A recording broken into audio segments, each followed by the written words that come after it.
So we've now got our machine over our panel. As I mentioned earlier, we've got an 8-meter RW panel here. And obviously, this panel we're going to lift is the one that's upside down. So as we lift it, we've then got to rotate the panel and then reapply the machine onto the top or weather surface so we can lift it to the roof. Panel balance is important with all vacuum lifters, but this first panel we're lifting it to rotate it. So it's important that you position the machine, the body of the machine, at the center point of the panel. If you offset it to one side or the other, when the panel lifts, it will lift on an angle, and that makes your life more difficult. So we've got it center of the machine, and as we lower it, we need to make sure the suction pads are also positioned evenly over the panel width. So we're going to lower this machine down onto the panel.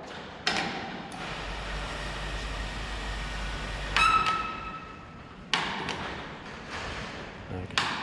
So the rotor buoy, as I mentioned in the first video, is quite a heavy lump. It weighs fully assembled anything up to around about 600 kilos. So you need to make sure that when you lower it, you're not too sudden or overzealous with the crane. And you need to make sure that these rubber buffers here don't impact the panel surface and don't let the weight of the machine bear onto the panel. You need to lower it enough so the suction pads are in intimate, close contact with the panel surface, but don't go beyond that. Okay? So the pads are now sitting on the panel surface. We're happy with the position. So now what we're going to do is operate suction. So to operate suction, all we do here is press this green button.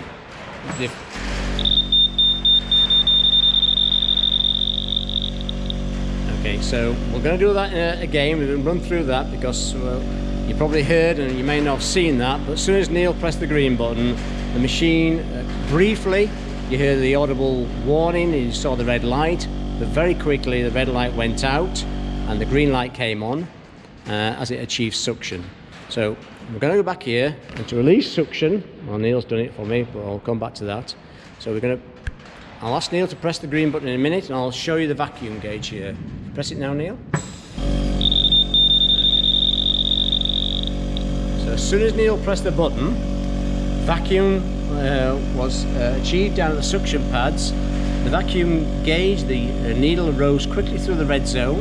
Again, you briefly heard the audible warner, but as soon as the needle got into the green zone, that warning siren went out and the red light was exchanged for the green light. At that stage, as soon as you've got green light, which corresponds with 0.6 here, that means you're safe to lift. You don't have to wait for the vacuum pump to actually go out. The vacuum pump will just continue to top the vacuum up to a certain level, and as you get natural vacuum leaks, again, that will trigger the vacuum pump coming back in, and it'll top itself up again. So that's a natural process. We're going to do that once more. Neil, to show you, to release suction, you press the 2 red buttons. And as soon as you press those 2 red buttons, the machine vents immediately and loses vacuum. So obviously you don't press those red buttons until you're happy the machine's in position and safe to do so. I'm going to ask him to do it once more while I show you what happens on the suction pads. So as Neil presses the suction button, you'll see the actual suction pads pull themselves down onto the panel surface. Now, if you have any issues in achieving suction, it's most likely that the suction pads are not actually contacting the panel surface correctly. So reposition the machine, make sure there's enough weight bearing down onto the panel surface, and reattempt to achieve suction. Okay? So we've now got suction on our machine. We're happy with the positioning, and we can now lift this panel up into the air.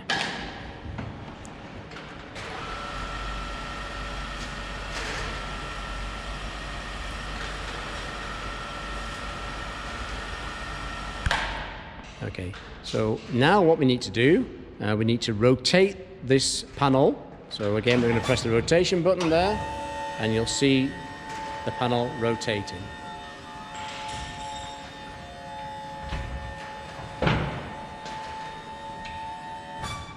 Okay, so now the panel is the right way up, but of course our suction pads are underneath now. We'll show you what to do about that. I'm just going to rotate that back again to show you that. So This is not normally an operation you do, because once you've rotated it, you don't need to rotate it back. I'll ask Neil to do that.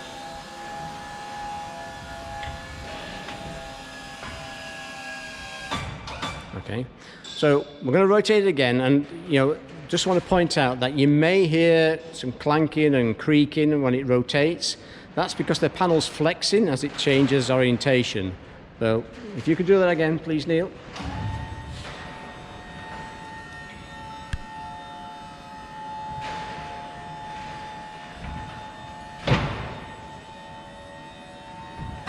Okay, so now you've got the panel rotated with the press of a button, and the next step is to bring it over the trestles.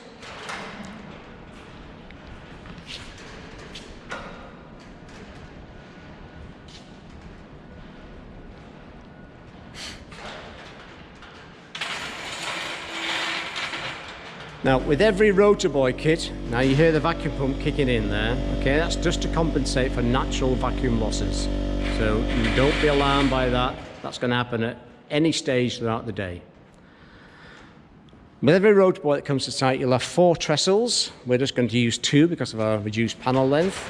And you position the trestles just outside the edge of the suction arms, the suction pads. So that's clear of there. And if there's a longer panel, you put the second trestle further along the panel, perhaps roughly where that is.